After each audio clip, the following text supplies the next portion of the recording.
দেশবাসী একটা অস্থির অবস্থার মধ্যে আছে, উৎকণ্ঠ অবস্থায় আছে। আমরা এই গণ অভ্যুত্থানের পরে প্রথম বাংলাদেশে বিভেদের সুর দেখতে পাচ্ছি, অনৈক্যর সুর দেখতে পাচ্ছি। এই বিভেদ এবং অনৈক্য উস্কে দিয়েছে বাংলাদেশের একটি বড় পার্টি, সেটা হলো বিএনপি।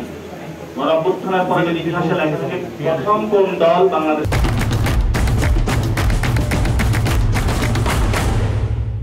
অনৈক্য জন্ম দিয়েছে, সেটা হলো বিএনপি। দেশবাসীর উৎকণ্ঠ থেকে মুক্তির জন্য গণ অভ্যুত্থানের সরকার প্রধান উপদেষ্টার দিকে তাকিয়ে রয়েছে। আমাদের আবেদন থাকবে প্রধান উপদেষ্টার নিকট যে আপনি কনসেনসাস কমিশন বা জাতীয় ঐক্যমত কমিশন যে রিপোর্ট জমা দিয়েছে, সুপারিশমালা দিয়েছে, সেটা দ্রুত আদেশ জারি করুন। এবং আজকে আমরা এখানে যুবশক্তি ব্যানারের প্রোগ্রাম হচ্ছে, যুবশক্তি প্রেসিডেন্ট উপস্থিত আছেন। আমি বুঝি না, তাহলে এই আদেশ দ্রুত সময়ে জারি করার জন্য বাংলাদেশে আমাদের এনসিপি নয়, একমাত্র যুবশক্তি যথেষ্ট। এবং যুবশক্তিকে বলবো বাংলাদেশের জনগণের এই আদেশ বুঝে নেওয়ার জন্য দুর্বার আন্দোলন গড়ে তোলার জন্য, যাতে কোনো অনৈক্য সৃষ্টিকারী, নির্বাচন বানচালের ষড়যন্ত্রকারী যারা বাংলাদেশে সৃষ্টি করার পায় তারা করছে, তারা যদি কোনো কিছু করতে চায় তাহলে যুব সমাজের রক্তের উপর দিয়ে তাদেরকে যেতে হবে। আপনি আজকে গতকালকে মির্জা ফখরুল বলেছেন নোট অফ ডিসেন্টের বিষয়ে, সালাউদ্দিন সাহেবও বলেছেন। বিএনপি কনসেনসাস কমিশনে যে নোট অফ ডিসেন্ট গুলো দিয়েছে, আমি সেগুলোকে বলবো নোট অফ ডিসেন্ট নয়, নোট অফ চিটিং। এই নোট অফ চিটিং এর মাধ্যমে তারা পুরো সমগ্র বাংলাদেশের 18 কোটি মানুষের সাথে প্রতারণা করতে চেয়েছিল, কিন্তু সেই প্রতারণাটা বাংলাদেশের তরুণ ছাত্র জনতার কাছে ধরা পড়েছে। তারা কেয়ারটেকার গভর্নমেন্টের ওই জায়গাগুলো তারা ভেটো দিয়েছে, অথচ তারা একটা সময় এটা চেয়েছিল। বাংলাদেশের এই যে গণ অভ্যুত্থান হয়েছিল, এটা অন্যতম দাবি ছিল যুব সমাজ বেকার অবস্থায়, তাদের চাকরি দরকার। পিএসসি তে একটি নিরপেক্ষ কমিশন হবে, পিএসসি ভবিষ্যতে এসে কোনো ভাইয়া রিকমেন্ডেশন দিবে না। আমরা একটি নিরপেক্ষ পিএসসি চেয়েছিলাম, কিন্তু বিএনপি ওইখানে নোট অফ ডিসেন্ট দিয়ে রেখেছে, কারণ ভাইয়ার কলে সেখানে হলো তাকে নিয়োগ দিতে হবে। সেজন্য বাংলাদেশে আর কোনো ভাইয়াগিরি চলবে না। আপনি নিরপেক্ষ পিএসসি গঠন করতে হবে, এবং এটা ছাত্র সমাজের দাবি। আমি পুরো বাংলাদেশের ছাত্র সমাজের কাছে আহ্বান জানাবো যে সারাদিন আপনি পড়ার টেবিলে বসে থেকে নিজের সমস্ত মা বাবার টাকা ব্যয় করে, জমি বিক্রি করে, এত পরিশ্রম করে পড়াশোনা করে একটি সরকারি চাকরির জন্য যখন যান, সেখানে বিএনপি বলছে বিএনপি না করলে চাকরি পাবেন না, আপনার মেধার অবমূল্যায়ন করা হবে সেখানে। এই জন্য যদি কনসেনসাস কমিশনের উপরে কোনো বিএনপি আচর বসাতে চায়, ছাত্র সমাজকে ঐক্যবদ্ধভাবে আহ্বান জানাবো যে নিজের অধিকারটা আপনারা রাজপথ থেকে বুঝে নেবেন। বাংলাদেশে সচিবালয় থেকে সর্ব জায়গায় লুটপাটের মধ্য দিয়ে বাংলাদেশে একটি পার্টি গঠিত হয়েছিল। এই জন্য তারা অ্যান্টি কারাপশন কমিশনে নিরপেক্ষ যে নিয়োগ, সেটা তারা চায় না। কারণ বাংলাদেশে তারা দুর্নীতিতে চ্যাম্পিয়ন হয়েছিল, দুর্নীতির এই ধারাবাহিকতা বাংলাদেশে তারা আজীবন চলমান রাখতে চায়। এই জন্য তারা সেখানে নোট অফ ডিসেন্ট দিয়েছে। তাদের ভণ্ডামি নমুনাগুলো দেখেন। আপার হাউসে হলো ভাইয়াকে জবাবদিহিতা করা হবে যে ভাইয়া আপনি যেটা করতেছেন এটা তো সংবিধান অনুযায়ী যাচ্ছে না। এই জন্য যাতে রেসপন্সিবিলিটি নিয়ে আসা যায়, অ্যাকাউন্টেবিলিটি নিয়ে আসা যায়, সেই জন্য আপার হাউসের কথা উঠেছে, কিন্তু বিএনপি সেটা নোট অফ ডিসেন্ট দিয়েছে। আমি কারো ব্যক্তিগত জায়গায় অ্যাটাক করতে চাই না, কিন্তু জনতা রক্তের উপর দিয়ে যে কনসেনসাস কমিশন সুপারিশনামা দিয়েছে সেগুলোর উপরে আপনারা কোনো আঁচড় বসাতে আসবেন না, কারণ এটা জনগণের হক। জনগণের হক, এই সরকারের দায়িত্ব জনগণকে বুঝিয়ে দিতে হবে। নতুন কথা তারা নিয়ে এসেছে, জুলাই সনদের আইনি ভিত্তি দেওয়ার এখতিয়ার হলো, এখতিয়ার নাকি ডক্টর ইউনূসের নাই। তাহলে তারা নাকি গণঅভ্যুত্থানকে অস্বীকার করতেছে। 90-এ ত্রিদলীয় জোটের একটি রূপরেখা হয়েছিল, বিএনপি সেটা থেকে সরে গিয়েছিল। 25 সালে এসে তারা আর এটা পারবে না, কারণ বাংলাদেশের বড় একটা অংশ রয়েছে এখন তরুণ সমাজ। আমরা বলি যে জুলাই সনদের আইনি ভিত্তি দেওয়ার একমাত্র এখতিয়ার হলো ডক্টর ইউনূসের। ডক্টর ইউনূস বাংলাদেশের সামনে অতি সত্বর শহীদ মিনারে গিয়ে জনগণের সামনে উপস্থিত হয়ে জুলাই সনদের আইনি ভিত্তির আদেশ জারি করতে হবে। যদি সেক্ষেত্রে কোনো ব্যত্যয় হয় তাহলে সেটা আমরা কিভাবে করব সেটা আমরা বাংলাদেশের জনগণকে আবার রাজপথে দেখিয়ে দেব ইনশাআল্লাহ। আমরা যথেষ্ট উৎকণ্ঠা এবং উদ্বেগের মধ্যে রয়েছি। সরকারের কাছে আমাদের আবেদন থাকবে যে আপনাদের কাছে নীতিমালা এসেছে, আপনারা দ্রুত আদেশ জারি করুন। আমাদের এই উৎকণ্ঠা, বিএনপি যে অনৈক্য সৃষ্টি করতে চাচ্ছে, এটা থেকে বাংলাদেশকে মুক্তি দিন। আমরা দ্রুত ইলেকশনের পেজে ঢুকতে চাই, কারণ যদি ইলেকশন না হয় তাহলে একটু লেট হবে। লেট হলে বিএনপি এবং আওয়ামী লীগ দুই ফ্যামিলি আবার ইলেকশন করতে চাচ্ছে তারা। বাংলাদেশে আগামীতে বিএনপির সেই স্বপ্ন আমরা বাস্তবায়ন হতে দিব না। এখানে তারা বলছে রাষ্ট্রপতি নাকি হলো অধ্যাদেশ বা প্রজ্ঞাপন বা আদেশ জারি করবে। আমরা বলি যে চুপ্পুর সেই কোনো বৈধতা নাই। একজন খুনি দেশে বাংলাদেশের এই পবিত্র দলিলের আদেশ জারি করবে। যখন চুপ্পুর পদত্যাগ করতে জনতা বঙ্গভবনের সামনে উপস্থিত হয়েছিল, তখন জেনারেল ওয়াকার সাহেব বলেছিলেন আমাকে একটু সময় দাও। সময় তো দেওয়া হয়েছে, আপনি কেন চুপ্পুকে সাপোর্ট দিয়ে যাচ্ছেন এখনো? এজন্য আমরা বলবো চুপ্পু প্রশ্নে জনগণ এবং আর্মিকে কেউ যাতে মুখোমুখি দাঁড় না করায়। যদি চুপ্পুকে দিয়ে আদেশ দেওয়ার বাংলাদেশে কোনো চেষ্টা চালানো হয়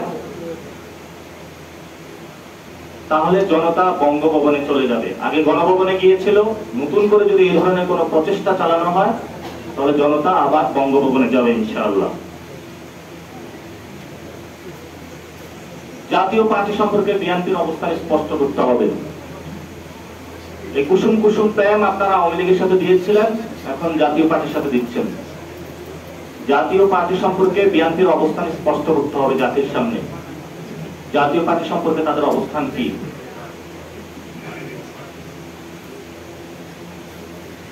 আমি যে বিষয়টি আপনাদেরকে লাস্ট বলতে চাই, এই যে নোট অফ চিটিং,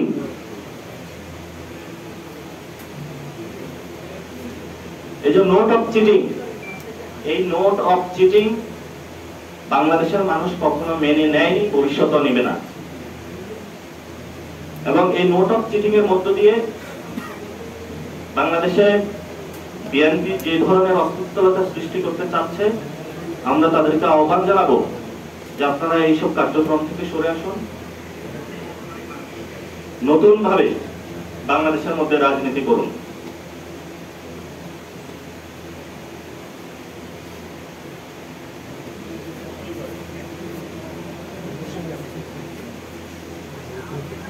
দ্বিতীয় যে প্রশ্নটি এসেছে সেটি হলো জামায়াতের অবস্থান নিয়ে।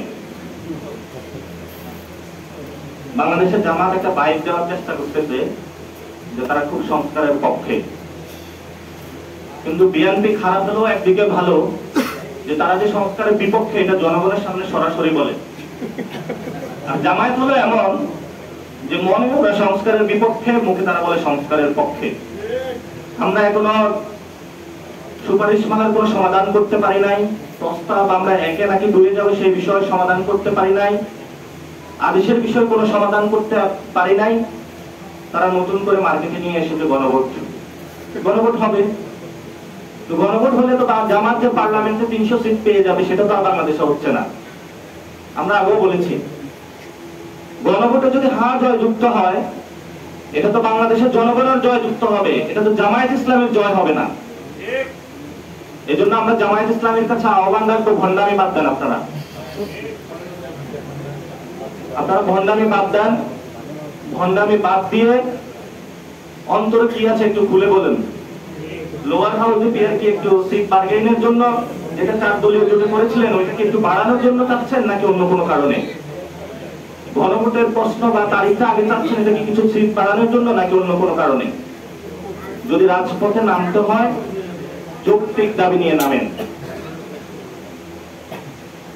আর তাদের কাছে নতুন করে একটি ভর চেপেছে তাদের উপরে।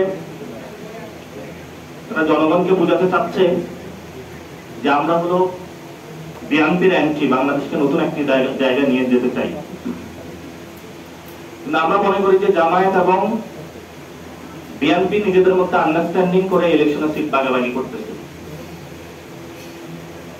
এবং সেখানে তারা জামায়াত প্রশ্ন নিয়ে এসেছে লোয়ার হাউসের পিয়ার, বিএনপি প্রশ্ন নিয়ে এসেছে নোট অফ ডিসেন্ট। এগুলো নিয়ে তারা সরকারের সাথে বার্গেইন করতে চায়। কোথায় ডিসি নিয়োগ দিবে, কোথায় এসপি নিয়োগ দিবে। জাতি যখন সংকটে, এই দুই দল বাংলাদেশকে অন্য একটি সংকটের দিকে নিয়ে যাচ্ছে। আমরা এনসিপির পক্ষ থেকে বলবো, আমরা জনগণের কাতারে দাঁড়াচ্ছি, পক্ষে দাঁড়াচ্ছি। আমাদের কাছে গডফাদার নাই, আমাদের কাছে রয়েছে কিছু শ্রমিক, কিছু আলেম ওলামা, কিছু নারী, বাংলাদেশের হিন্দু সমাজ, আমাদের সাথে রয়েছে প্রান্তিক লেভেলের ভালো কিছু মানুষ, যাদের দিয়ে আমরা নতুন বাংলাদেশ দাঁড় করাতে চাই। এজন্য জামায়াত ইসলামের প্রতি আমাদের আহ্বান থাকবে, সঠিক জায়গায় কথা বলুন, বে জায়গায় কথা বলিয়েন না। ৭১ও আপনারা উল্টাপাল্টা কাজ করেছিলেন, ২৪ এসে এখন মাথায় ভূত চেপে উল্টাপাল্টা কাজ শুরু করেছেন। এজন্য জামায়াত ইসলামীকে আমরা বলবো, গণভোট নিয়ে জনগণের আতঙ্ক সৃষ্টি না করে সংস্কারের জন্য নোট অফ ডিসেন্টের প্রক্রিয়াগুলো কিভাবে আমরা একটি সমাধানে পৌঁছতে পারি, আদেশটা কিভাবে জারি করা যায়, ডক্টর ইউনূস শহীদ মিনারে কখন এসে জারি করবে, সেই বিষয়ে আপনাদের দাবি তোলা উচিত। আমরা এনসিপির পক্ষ থেকে মনে করি, জামায়াত যে দাবিগুলো তুলতেছে, লোয়ার হাউসের পিয়ার এবং গণভোটটা আগে দেওয়া, এগুলো হলো জামাতের বন্ডামি, এগুলো হলো কিছু সিটের বার্গেইনের জন্য। তো আমাদের নতুন করে একটি সম্ভাবনা তৈরি হচ্ছে এনসিপির পক্ষ থেকে, আমরা সেই সম্ভাবনার পক্ষে কাজ করে যাচ্ছি। আপনারা দেখছেন, আপনারা বিচার করবেন, পুরো বাংলাদেশ বিচার করবে। আমাদের নামে অনেক অভিযোগ দেওয়া হয়েছে, লক্ষ লক্ষ টাকা কামিয়েছে, গাড়ি বাড়ির মালিক হয়েছে। কই, আমি তো হলাম না কোনো গাড়ির মালিক, বাড়ির মালিক, লক্ষ কোটি টাকার মালিক। এখানে তো একজন মানুষ যারা রয়েছেন, একজনও তো কোনো লক্ষ কোটি টাকার মালিক হয় নাই। এইসব প্রোপাগান্ডা সেল বাংলাদেশে বন্ধ করতে হবে। এগুলো ইটালির হিটলার করেছিল। এইসব তথ্যের মধ্যে পুরো বিশ্ববাসীকে, জনগণকে বিভ্রান্ত করেছিল। জার্মানির মধ্যে এগুলো করেছিল, মুসলিনও করেছিল ইটালির মধ্যে। আমি তারপরে কিছু কোশ্চেন নিব। ইতিমধ্যে আমরা শুনেছি যে নির্বাচন কমিশন তার নতুন গ্যাজেট বা তালিকা প্রকাশ করেছে। নির্বাচন কমিশনের নিকট আমাদের আকুল আবেদন বা প্রশ্ন, আমরা যে আপনাদের কাছে বলে এসেছি, আপনারা যে নতুন নতুন তালিকা বানান, সেটা কোন নিয়মের ভিত্তিতে বানান? তারা আমাদেরকে সেই সদুত্তর দেয়নি। তারা আবার নিজেদের রাজকীয় সিংহাসন মনে করে নিজেদের গায়ের জোড়া আবার একটা তারা তালিকা বানিয়েছে। আমরা বরাবর বলে আসছি, এনসিপি শাপলা চায়, এনসিপি শাপলা নিয়ে নির্বাচন করবে। শাপলার প্রশ্নে আমরা আপোষহীন, শাপলা নিয়ে আমরা এক বিন্দু ছাড় দিতে চাই না। এজন্য নির্বাচন কমিশনের কাছে আহ্বান থাকবে যে আপনারা শাপলা তালিকায় দ্রুত অন্তর্ভুক্ত করে এনসিপির যে অধিকার তাকে বুঝিয়ে দিন। আমরা একটু স্বস্তিতে নির্বাচনের প্রক্রিয়াতে যেতে চাই। ইতিমধ্যে আপনারা আমাদেরকে অনেক দেরি করিয়েছেন, বিএনপি এবং জামায়াতকে সুবিধা দেওয়ার জন্য, গণঅভ্যুত্থানের শক্তিকে চাপা দেওয়ার জন্য যাতে আওয়ামী লীগকে নিয়ে আসতে পারেন, আমরা আপনাদেরকে বলবো এইসব খেলা বন্ধ করেন। যদি এইসব খেলা বন্ধ না করতে পারেন তাহলে হয়তো আমরা ইলেকশন কমিশনের সামনে গিয়ে গণতান্ত্রিক পদ্ধতিতে আমাদের প্রচেষ্টার মাধ্যমে আপনাদের পদত্যাগ করাতেও আমরা বাধ্য হব।